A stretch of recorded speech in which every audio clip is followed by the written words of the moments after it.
Kabalo Samatayabaye. Merci Jésus. Donc nous allons prendre ensemble, je vais terminer ce message que j'ai commencé la dernière fois. Oh, Sayikato Mosaya Tababayaba. Mailo Sete, Sebanos Kaya Devoshe. Et Ivano Sande, Lema Sayabaridosi, Sieno Sagabayasho. Nous sommes dans Ésaïe chapitre 63. Mighty God, Lisando, Lesamaya Kabosha Yanasa Yababoseye. Holy Ghost, thank you. Hallelujah. Sande Bobosha, Isamakoye.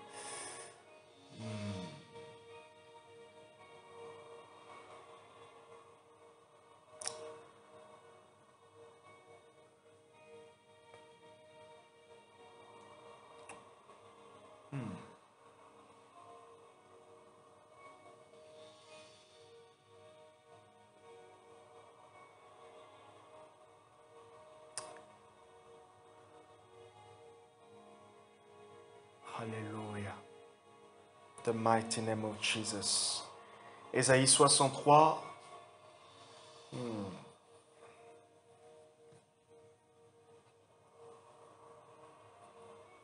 Ésaïe 63, à partir du verset 15 au verset 18. Yasone Masaya. Précieux Saint-Esprit. J'ai mis le micro, Kali. Si je te pose une question, je ne pourrais pas t'entendre. Si tu réponds, ça va au niveau de tes yeux? Est-ce que tu as particulièrement mal sur tes yeux ces derniers temps? En tout cas, depuis que l'on s'est séparés, est-ce que tu as particulièrement mal? Vas-y, écris même à Barbara. Attends. Vas-y, laisse comme ça. Je veux ça.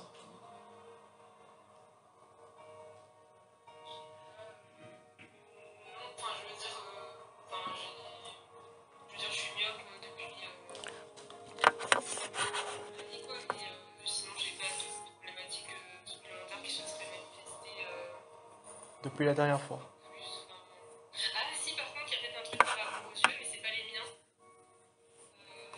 En fait, il y a un gars, quand je vois sa tête, j'ai l'impression que c'est une espèce de marionnette en fait, qu'il y a quelque chose derrière. Et un jour, il s'est pointé dans une salle où j'étais, et je suis presque sûre qu'il a les yeux marrons. Et là, ses yeux sont apparus bleus. Genre bleu étincelant, et je me suis dit, j'étais sûre qu'il avait les yeux marrons.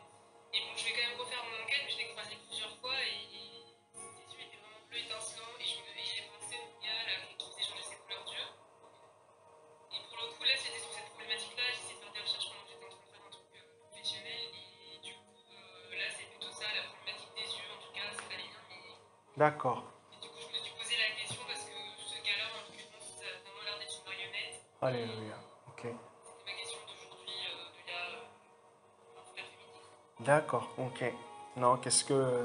Juste avant que je puisse te poser la question, j'avais senti comme ce niveau-là, vraiment une forte chaleur là. Là. Une forte chaleur qui est venue d'un coup de manière particulière, C'est un bizarre. rapport avec le fait d'avoir le discernement, voir dans l'invisible, c'est pas ça la problématique que j'ai depuis que j'essaie d'avancer avec Dieu, mais j'ai pas de mal aux yeux, quoi. D'accord. Ils sont propres, Ok. ils sont figurés à la rigueur. Ouais, plus au sens figuré. On va laisser cette pensée mûrir de l'esprit et on verra qu'il va, là où il veut nous emmener par rapport à ça. Ok? C'est bon? Ça bug un peu de ton côté. Je remets. Oui, Isaïe 63. Je remets le micro. Ok. Donc, c'est le dernier mercredi de 2022. Waouh, c'est fou, hein? Et d'ici la semaine prochaine, directement, on passe au premier mercredi de 2022. Ah, ça va. Ok, je vous le souhaitais pour voir si j'étais attentionné. Voilà, vous êtes dedans. Là, vous êtes vif. Donc, premier mercredi 2023, la semaine prochaine. Merci à Jésus qui, jusqu'ici, Ebenezer, comme dit la Bible, il nous a gardés. Il nous a protégés. Ésaïe 63, à partir du verset 15 jusqu'au verset 18. Ésaïe 63, à partir du verset 15 jusqu'au verset 18. Regarde du ciel et vois de ta demeure, sainte et splendide. Où sont ta jalousie et ta vaillance, le frémissement de tes entrailles et tes compassions se refusent à moi. C'est toi, cependant, qui est notre Père. Ce n'est pas Abraham qui nous a connus. Ce n'est pas Israël qui nous a distingués. C'est toi, Éternel, qui est notre Père.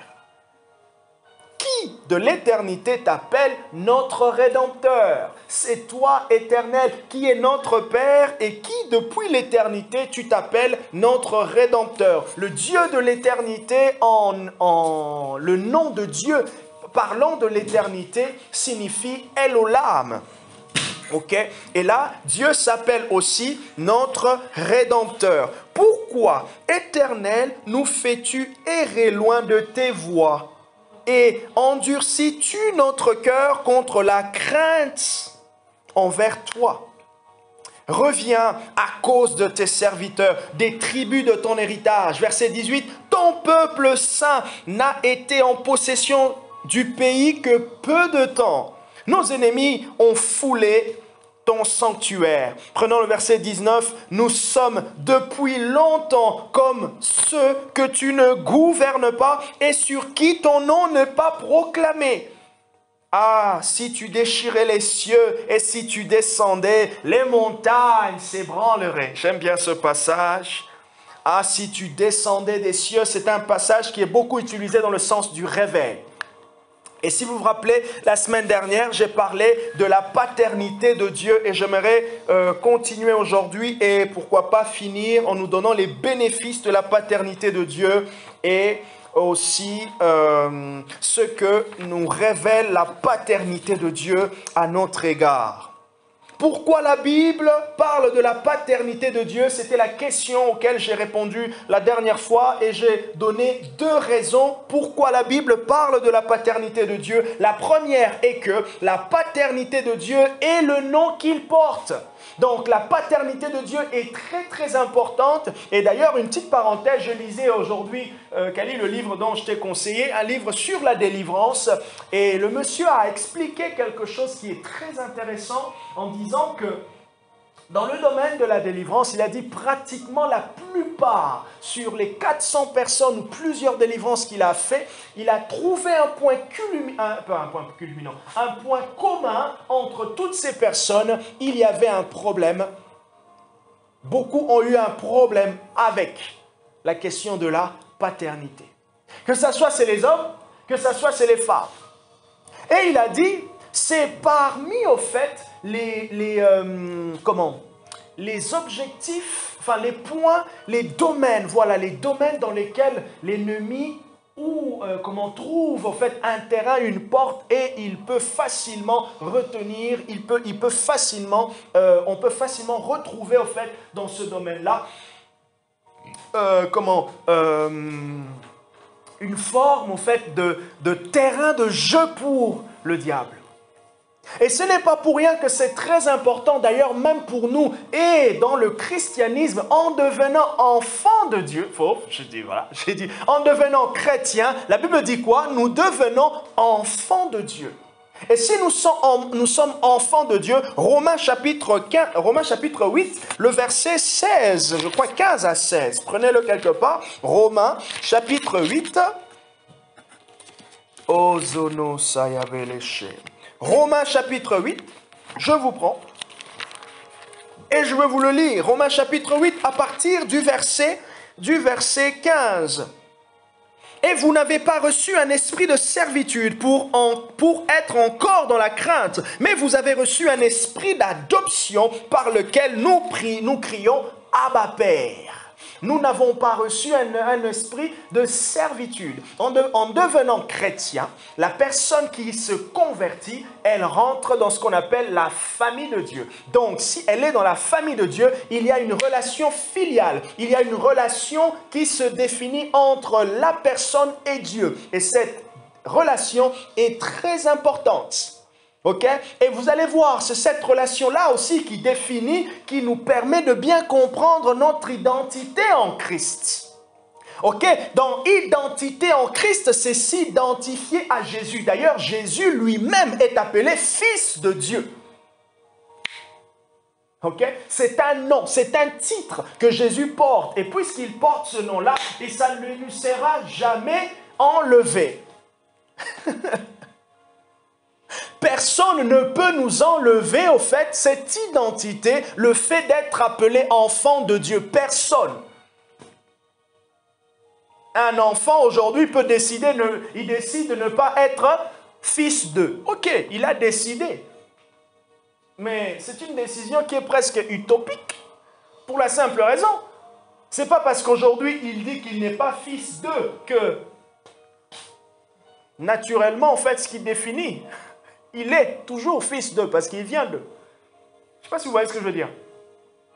Aujourd'hui, mon père qui est décédé, je dis je ne suis plus son enfant. Ok, je ne suis plus son enfant, c'est dans les papiers. Mais on voit mon visage. Tu ressembles à qui? Vous voyez un peu?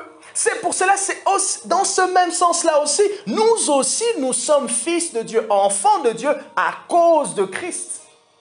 À cause de Dieu. Dieu qui a mis sa semence en nous, sa semence, sa parole a convaincu notre cœur par l'action du Saint-Esprit. Nous avons expérimenté la nouvelle naissance. La nouvelle naissance, quand elle s'est produite, elle nous a emmenés à la conversion. Nous sommes passés de l'autre bord, nous avons changé de direction. Okay? Et donc, Paul il dit dans Romains 8, ce qui s'est produit là, ok, nous permet maintenant de pouvoir appeler Dieu notre papa. C'est fou, hein? Et c'est très fort. Et l'auteur de livre dont je vous parlais tout à l'heure, il disait que dans ce domaine-là, dès qu'on commence à travailler, vous allez voir que les types d'esprits maintenant qui attaquent tout ce qui est la figure paternelle, ok? Les types d'esprits, le rejet, les gens qui pensent, il y a comme nous avait prêché aussi Rodrigo, l'esprit d'orphelin. Vous voyez? Les personnes qui se sentent toujours seules. Et il suffit simplement que la personne accepte, elle reçoit la paternité de Dieu. Beaucoup de choses commencent à s'installer. Il y a une forme de sécurité. Ah, c'est très important. Lisez Luc chapitre 15. À partir du verset 11, le fils prodigue, il est parti. Il a fait du n'importe quoi. Mais quand il est revenu, est-ce que le père l'a renié? L'ennemi va même plus loin pour nous dire, si nous refusons le salut, nous refusons le salut. Mais en fait, regardez là où c'est, on a l'impression que c'est facile de refuser le salut.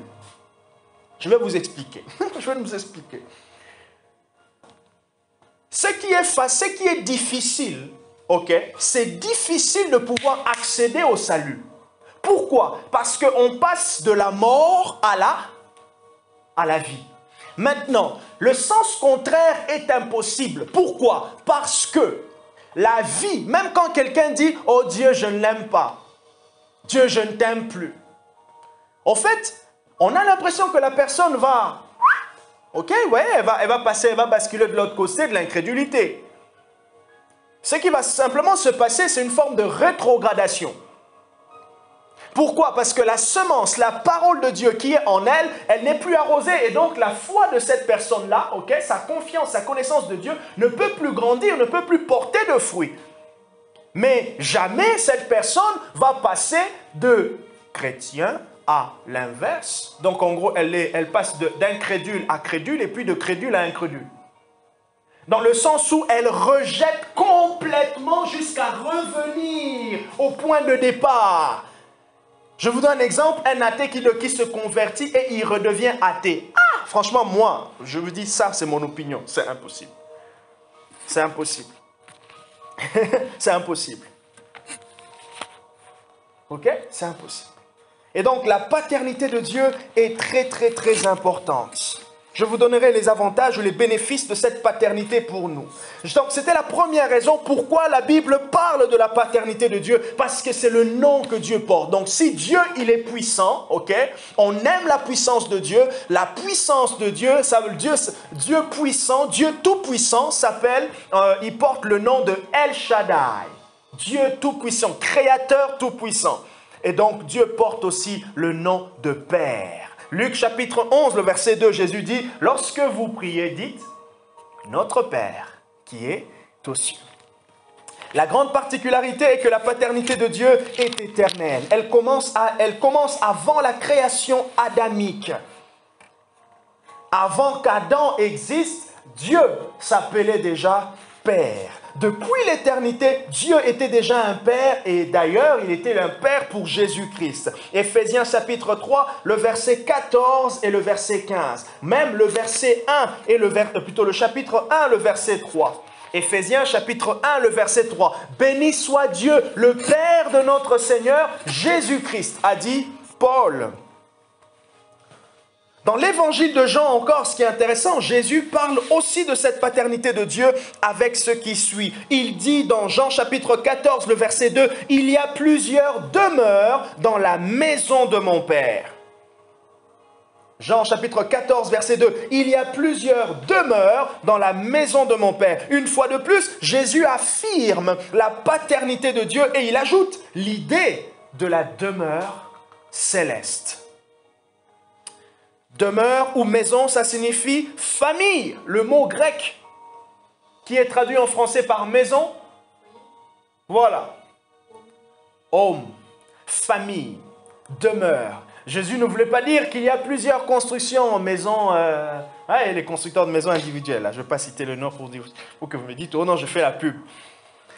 Je vous envoie, si vous voulez acheter une maison, allez, voilà, faites comme vous voulez. Je ne fais pas la pub de Stéphane Plaza.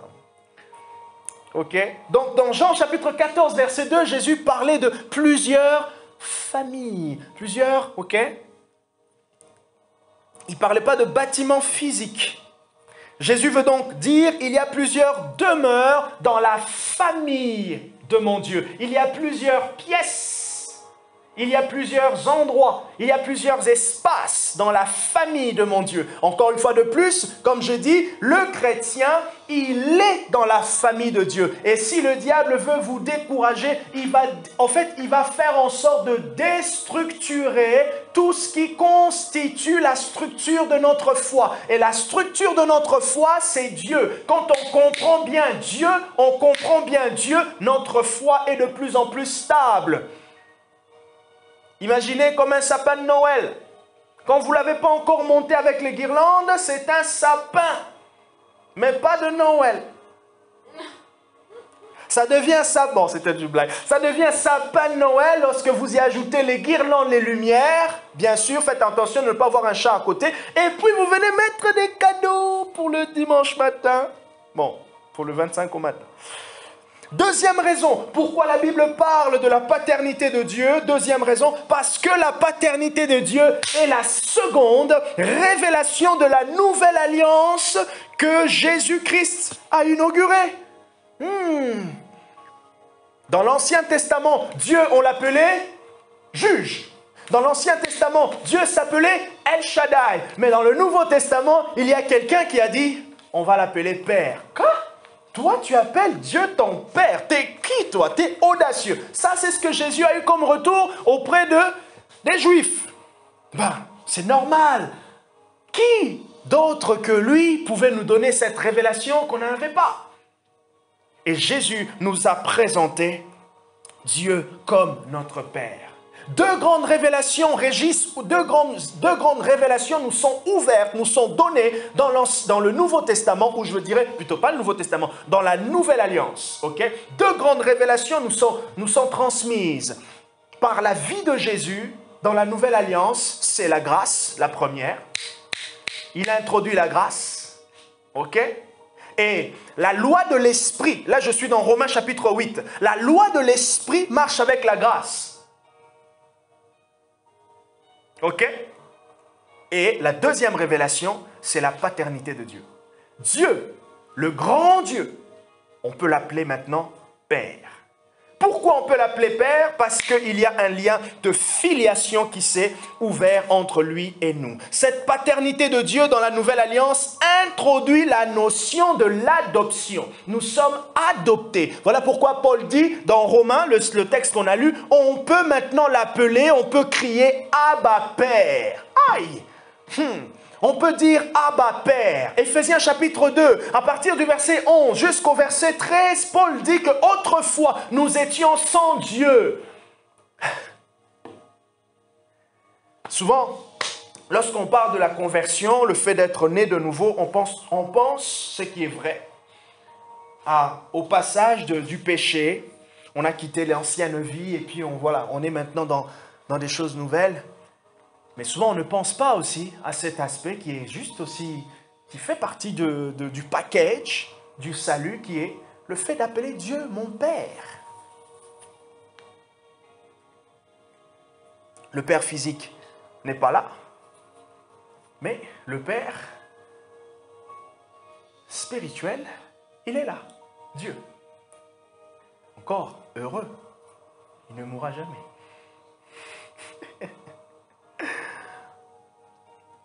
Romains chapitre 8, verset 15, et même plus loin, le verset 23. Paul parle de cette notion d'adoption. C'est tellement fort, le fait d'être adopté.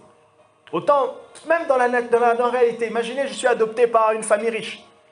Je rentre donc dans le livret de famille, mon nom figure. Et si demain il y a un testament, il y a des biens à partager, ben, je suis dedans. Voilà pourquoi, même Jésus, il dit, on partage, nous avons le même héritage que lui. C'est dans Éphésiens, je ne sais plus le texte. Il y a cet héritage-là. Pourquoi? Parce que cette relation d'affiliation, elle est véridique, elle est vraie, elle est forte. L'ennemi sait que personne, même lui, il ne pourra pas briser ce lien, ce lien de filiation. Il sait.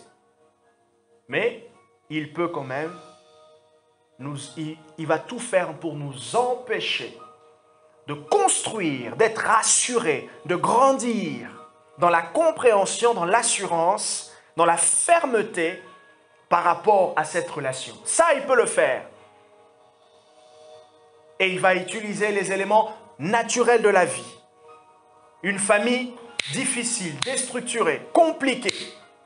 Ce sont des éléments naturels qui sont pratiquement palpables afin de pouvoir briser ou nous empêcher à saisir avec la simplicité, avec la foi d'un enfant, ce que Dieu nous donne. L'idée importante ici est que la paternité détermine comment nous nous approchons de Dieu. Oh! C'est ce que Jésus voulait dire. Lorsque vous priez, dites « Notre Père ». Ça définit la manière dont on s'approche de Dieu.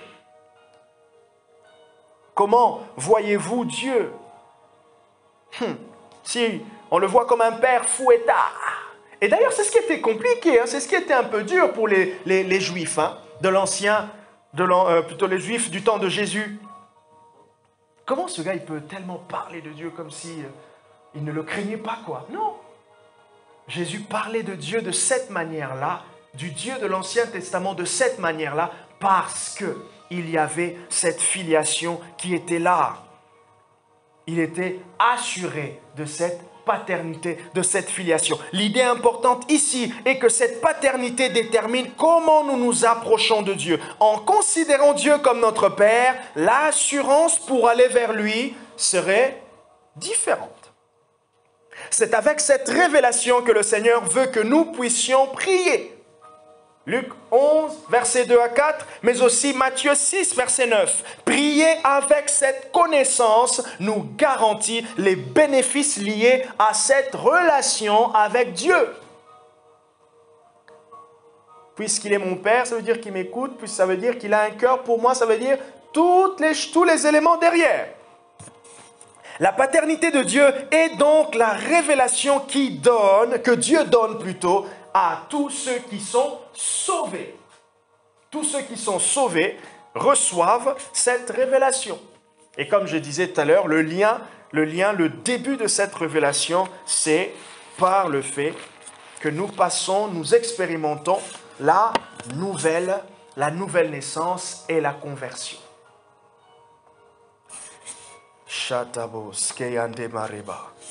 Alors, notez après moi 9 bénéfices sur la paternité de Dieu. 9 bénéfices sur la paternité de Dieu. 9 bénéfices sur la paternité de Dieu. Premièrement, la paternité de Dieu nous garantit, premièrement, l'idée de la responsabilité. Ça signifie que Dieu est responsable. Notre premier bénéfice, c'est la responsabilité. Là où les hommes, un père peut abandonner, Dieu n'abandonne pas. Et l'esprit de rejet, au fait, vient à ça pour tu te sens toujours rejeté. Ça veut dire tu te sens toujours abandonné par les gens autour de toi, même quand ils sont là. Et même des fois aussi abandonné par Dieu.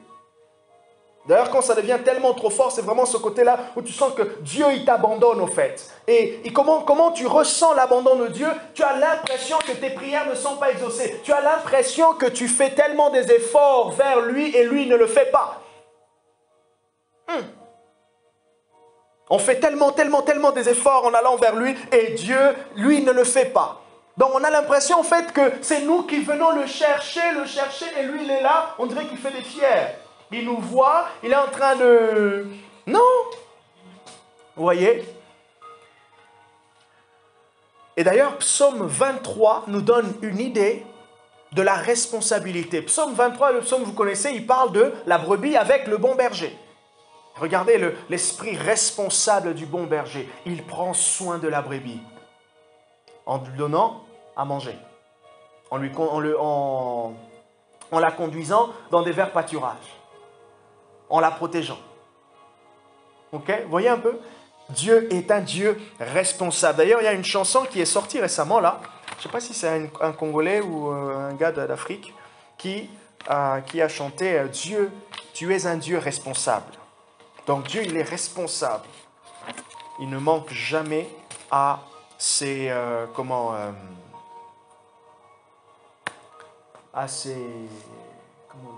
quelqu'un qui est responsable, il manque à ses responsabilités. Oh là là. Ouais, c'est prérogative, voilà. Ok. Donc, premier bénéfice, la responsabilité. Deuxième bénéfice, la fidélité. Si le deuxième bénéfice de la paternité de Dieu, c'est sa fidélité. Il sera toujours fidèle, parce qu'il s'appelle d'ailleurs fidèle. Genèse, Hébreu nous dit un truc sur... Hébreu chapitre 11 nous dit quelque chose d'intéressant sur Sarah, la femme d'Abraham. Hébreu dit que Sarah avait cru en la fidélité de celui qui avait fait la promesse. Et Romains chapitre 4, à partir du verset 21, Paul parle que Dieu était fidèle par rapport à Abraham. Dieu est fidèle. C'est celui qui ne renonce jamais. Il ne va jamais renoncer. Voilà pourquoi il y a beaucoup de raisons à croire que le salut ne sera jamais perdu parce que ça se base sur Dieu. La balance, c'est Dieu. Et la deuxième partie du contrat, c'est nous. Ok? Et puisque Dieu est celui qui a initié, il va nous conduire jusqu'au bout. En tout cas, c'est la théologie auquel j'adhère. Troisième bénéfice sur la paternité de Dieu pour nous, c'est l'attention, la diligence, le sérieux ou Dieu qui est jaloux. Si Dieu est un père pour nous, Dieu sera attentionné, Dieu sera diligent, le côté persévérant. Ok? Et Dieu sera sérieux. D'ailleurs, il s'appelle un Dieu jaloux. 2 Corinthiens chapitre 11, le verset 2. Dieu est un Dieu jaloux. Exode chapitre 3, le verset 7 au verset 10. Dieu dit à Moïse, j'ai vu le mal que font les Égyptiens à mon peuple. Donc Dieu était attentionné, il était, il avait de l'écoute par rapport à la souffrance de son peuple. Donc je dis premièrement la responsabilité, deuxièmement la fidélité, troisièmement l'attention, la diligence et le côté sérieux. Quatrièmement, quatrième bénéfice sur la paternité de Dieu, la sécurité. La sécurité, on se sent conforté. La zone de confort, non pas dans le sens, zone de confort, on ne fait rien, passivité, non, la zone où il est là, puisqu'il est là, je me sens en sécurité, comme le psaume 23 nous le présente, puisque le bon berger est là. Puisque le bon berger est là, la brebis peut être sûre. Et d'ailleurs, dans cette sécurité, bien sûr, il y a une protection contre les dangers, les flèches enflammées de l'ennemi, mais il y a aussi cette protection, cette sécurité, qui est la sécurité où il va nous assurer la persévérance par rapport à notre foi. Beaucoup sont ceux qui croient qu'aujourd'hui ils seront faibles et demain ils seront, plutôt aujourd'hui ils sont forts, et quand ils seront faibles demain, Dieu les abandonnera. C'est une mauvaise idée. Pourquoi? Parce que cette pensée nous ramène au fait simplement à nous dire que demain, lorsque je serai faible, c'est à cause de moi. Personne ne dit que puisque je serai faible demain, Dieu sera là pour m'aider. Et puisque tout tourne autour de nous, on sait qu'on ne sera jamais parfait, et bien du coup, le sentiment d'insécurité. Mais si on sait qu'il y a quelqu'un qui est là avec nous et qui assure nos arrières, comme on dit, la donne est différente. L'objectif, le point, le focus est tourné vers un autre sens. Donc, je dis premièrement la responsabilité, deuxièmement la fidélité, troisièmement l'attention, la diligence et le sérieux, quatrièmement la sécurité, une sécurité éternelle, cinquièmement un héritage éternel ou des biens éternels. Si Dieu est notre Père, la Bible parle d'un héritage qui nous est donné, un héritage avec Jésus. Et là, c'est dans l'épître de Paul aux Éphésiens. Nous avons un héritage. Tout ce que l'on expérimente ici sur terre, les biens surnaturels. D'ailleurs, Paul il dit, béni soit Dieu, le Père de notre Seigneur Jésus-Christ, qui nous a bénis des bénédictions spirituelles dans les lieux célestes en Christ. Nous avons une bénédiction. Et plus loin, il dit que Dieu nous donne l'illumination, l'esprit de sagesse de révélation et de sagesse. Plus loin, il dit, pour que nous puissions comprendre l'héritage que nous avons au milieu des saints. L'espérance qui s'attache à son appel. Merci Marie. Un héritage éternel. Et sixièmement, une garantie, un gage, un serment. Dieu lui-même a juré sur nous. Je vous appellerai, je vous appelle. Vous êtes mon peuple. Je ne sais plus c'est quel passage, j'ai oublié de le noter. Vous êtes mon peuple, je suis votre Dieu. S'il y a une chose, c'est Hébreu qui nous explique cela lorsqu'il parle de comment il explique un peu le passage, la différence entre l'ancienne alliance et la nouvelle alliance. Il parle du serment. Il dit que dans la nouvelle alliance, ce qui pèse, c'est le serment. Et celui qui a fait le serment, c'est Dieu. Une garantie, un gage, un serment. La nouvelle alliance. Si Dieu est un Père, nous avons une garantie. Et c'est lui qui l'a fait. C'est lui qui nous garantit. Septièmement, si Dieu est un Père, voilà notre bénéfice, son amour inconditionnel. Son amour inconditionnel. Regardez comment il accueille, Luc chapitre 15, le verset 11 au verset 32, comment il accueille le fils prodigue. Si c'était un papa aujourd'hui, écoute, t'es parti, t'as fait n'importe quoi, tu rentres là. tu repars. Il a fait des bêtises, c'est vrai. Il en refera, c'est sûr. Mais son accueil ne change pas. Son accueil ne change pas. Oh, Jésus. Donc, je dis premièrement la responsabilité, deuxièmement la fidélité, troisièmement l'attention, quatrièmement la sécurité, cinquièmement un héritage éternel, sixièmement une garantie et septièmement un amour inconditionnel. Ça, c'est les bénéfices de la paternité de Dieu pour nous. Et c'est important de pouvoir réfléchir, de pouvoir les mettre dans des contextes, de pouvoir les intériorer, de les accepter et de les faire germer, de les laisser germer par le Saint-Esprit. Je vous donne le huitième et le neuvième. Sa compassion sans faille, le huitième. Si Dieu est un Père pour nous, Dieu est un Père, il a un cœur compatissant. Et une compassion, j'ai bien mis, sans faille. Une compassion parfaite. Une compassion qui soutient, une compassion qui relève, une compassion qui tient, une compassion qui amène à la stabilité, une compassion qui motive, une compassion qui retient, une compassion qui garde et qui encourage. La compassion de Dieu. Cette compassion, elle nous est présentée dans son aspect le plus beau. C'est ça, la plus belle. Le plus beau, à la croix. Pendant que Jésus est en train de recevoir les clous et qu'il y en a un qui se moque, mais un peu plus, une moquerie respectueuse, si ça existe, peut-être pas. Il va jusqu'à dire, pardonne-leur, car ils ne savent pas ce qu'ils font. Tu te moques de moi? Je te dis pardonne. Dieu te pardonne, tu ne sais pas ce que tu... Hey! Non, aujourd'hui, moi en premier, je ne pense pas. Tu te moques de moi, je dis à Dieu pardonne. Je vais venir, je vais te rendre ton compte. Je vais te poser la question. Je te posais la question. En plus, moi, je suis sensible à ces trucs-là.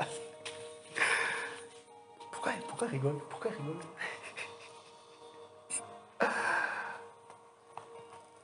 Une compassion sans faille. Jésus moqué de toutes parts, mais il a pardonné. Le dernier, si Dieu est un Père, une proximité à tous égards. Il sera toujours là. Des fois, on est tellement conscient que le diable est là, on n'est plus conscient de la présence du diable par rapport à ses activités, ses attaques, tout ce qu'il met envers nous, que d'être conscient de la proximité de Dieu. On a l'impression que dans notre cercle le plus intime, il y a plus la présence de Dieu que la présence du diable. De la même manière qu'il n'a pas abandonné Jésus, voilà ce que j'ai écrit, de la même manière qu'il n'a pas abandonné Jésus à la croix, Dieu n'abandonnera jamais ceux qui lui appartiennent. Une proximité à tous égards. Voilà les bénéfices de la paternité de Dieu pour nous. Alors, pour terminer, cette paternité maintenant nous enseigne, j'ai mis 3 choses.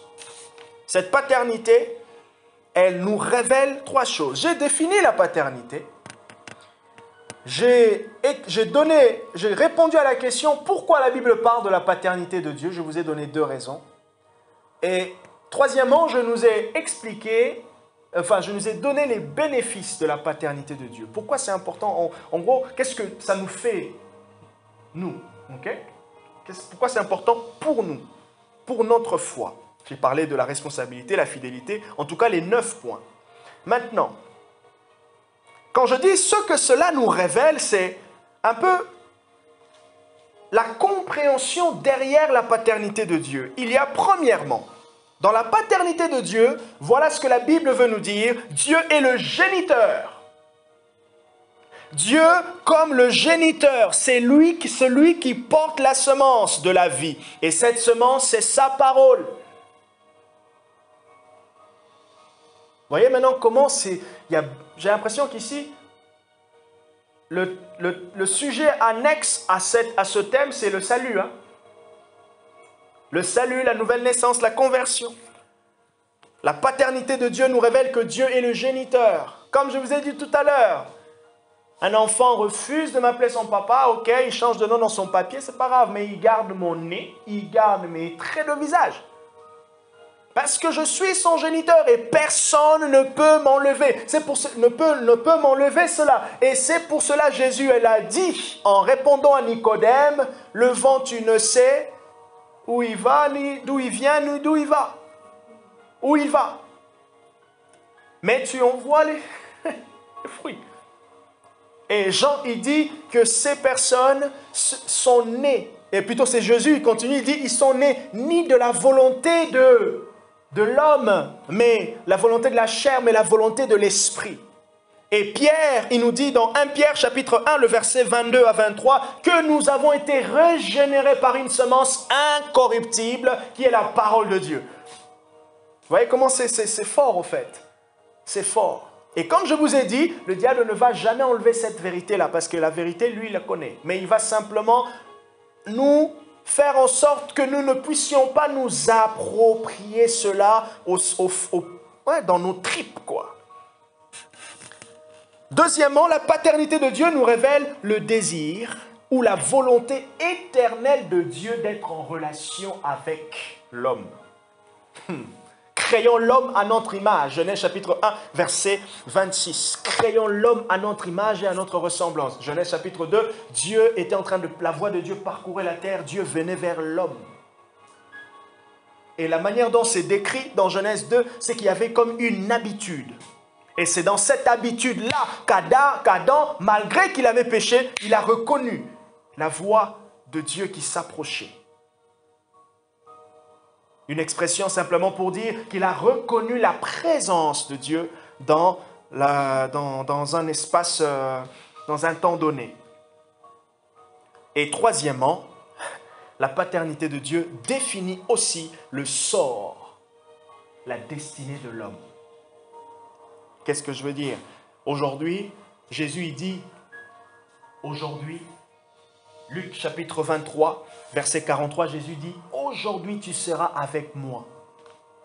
Je ne sais pas, je ne suis pas très calé dans ce domaine-là, mais apparemment, c'est les chromosomes de l'homme, ou je ne sais pas, c'est l'homme qui définit si l'enfant sera une fille ou un garçon. C'est ce que j'ai cru entendre, c'est ça? Voilà. Non, c'est l'homme qui définit. C'est pas la femme. C'est un partage. Ok. Oui, c'est ça, je sais. Mais j'ai cru entendre, en fait, en lisant certains articles, en fait, que apparemment il y a une grande partie, c'est l'homme qui définit, en fait, cette. En fait, c'est moitié-moitié. Oui, je sais que c'est moitié-moitié. Ça fait quoi? C'est 23. On a 23 chromosomes, non? C'est ça, 23, ça fait 46. Ouais, c'est ça.